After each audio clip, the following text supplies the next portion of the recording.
আসসালামু আলাইকুম। আশা করি সবাই ভালো আছেন। আজকের ভিডিওতে আমরা আলোচনা করব ওমান কলিং ভিসার সর্বশেষ আপডেট নিয়ে। যারা বাংলাদেশ থেকে ওমানে কাজের উদ্দেশ্যে যেতে চান, তাদের বর্তমান ওমানের শ্রম বাজার সম্পর্কে জানতে আগ্রহী, তাদের জন্য আজকের ভিডিওটি খুবই গুরুত্বপূর্ণ।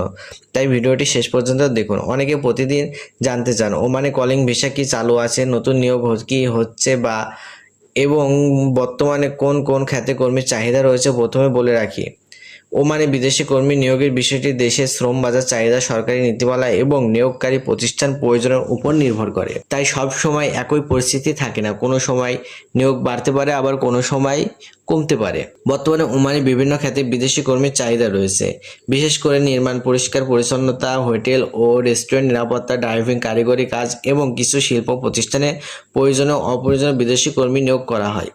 তবে কোন খাতে কতজন কর্মী নেওয়া হবে তা নির্ভর করবে সংশ্লিষ্ট কোম্পানি অনুমোদিত নিয়োগ এবং পরিকল্পনার উপরে।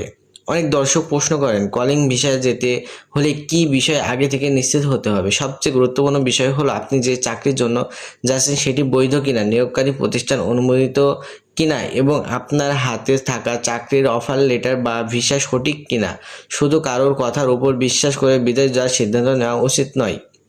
আরেকটি বিষয় হলো, বর্তমানে বিভিন্ন দেশে বিদেশি কর্মীদের জন্য নিয়মিত স্বাস্থ্য পরীক্ষা, বায়োমেট্রিক তথ্য এবং প্রয়োজনীয় কাগজপত্র যাচাইয়ের উপরে গুরুত্ব দেওয়া হচ্ছে।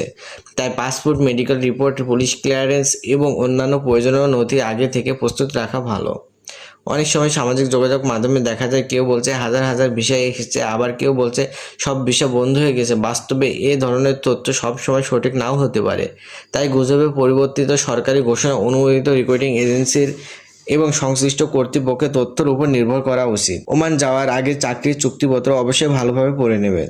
সেখানে বেতন, কাজের সময়, ওভারটাইম, ছুটি, থাকা খাওয়ার সুবিধা এবং অন্যান্য শর্ত উল্লেখ থাকে। কোনো বিষয় বুঝতে সমস্যা হলে আগে জেনে নিন, তারপর সিদ্ধান্ত নিন। বর্তমানে ওমানে দক্ষ কর্মীদের চাহিদা সাধারণ অদক্ষ কর্মীদের তুলনায় অনেক ক্ষেত্রে বেশি। যারা ইলেকট্রিশিয়ান, প্লাম্বার, ওয়েম্বার, মেশিন অপারেটর, ড্রাইভার বা অন্য কোনো কারিগরি কাজ জানেন, তারা ভালো সুযোগ পেতে পারেন। তাই বিদেশ যাওয়ার আগে কোনো কারিগরি প্রশিক্ষণ থাকলে সেটি ভবিষ্যতে কাজে লাগতে পারে। প্রিয় দর্শক, আরেকটি গুরুত্বপূর্ণ বিষয় হলো প্রতারণা থেকে সতর্ক থাকা।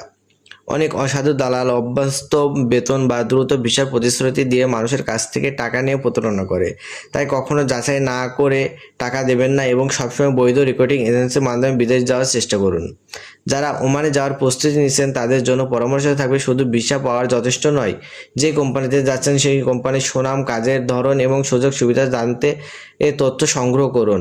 ভালো কোম্পানিতে গেলে বিদেশের জীবন যে অনেক সহজ এবং নিরাপদ হয়ে থাকে। সর্বশেষে বলবো, ওমানে কলিং ভিসা এবং বিদেশি কর্মী নিয়োগের পরিস্থিতি সম্পর্কে সঙ্গে পরিবর্তিত হতে পারে। তাই সর্বশেষ তথ্য জানতে সবসময় সরকারি তথ্য সূত্র এবং অনুমোদিত নিয়োগকারী প্রতিষ্ঠানের তথ্য অনুসরণ করুন। গুজব এড়িয়ে সঠিক তথ্যের ভিত্তিতে সিদ্ধান্ত নিন। তাহলে বিদেশ যাওয়ার পথে আরও নিরাপদ হবে এবং ভবিষ্যতে অপ্রয়োজনীয় সমস্যা পড়ার সম্ভাবনা কমে যাবে। তো আজকের ভিডিও যদি আপনার ভালো লেগে থাকে তাহলে অবশ্যই একটি লাইক দিন, বন্ধুদের সঙ্গে শেয়ার করুন এবং ওমানে ভিসা ও চাকরির সর্বশেষ আপডেট নিয়মিত জানতে আমাদের চ্যানেলটি সাবস্ক্রাইব করে পাশে থাকা বেল আইকনটি অন করে রাখুন। সবাই ভালো থাকুন, সুস্থ থাকুন। আল্লাহ হাফেজ।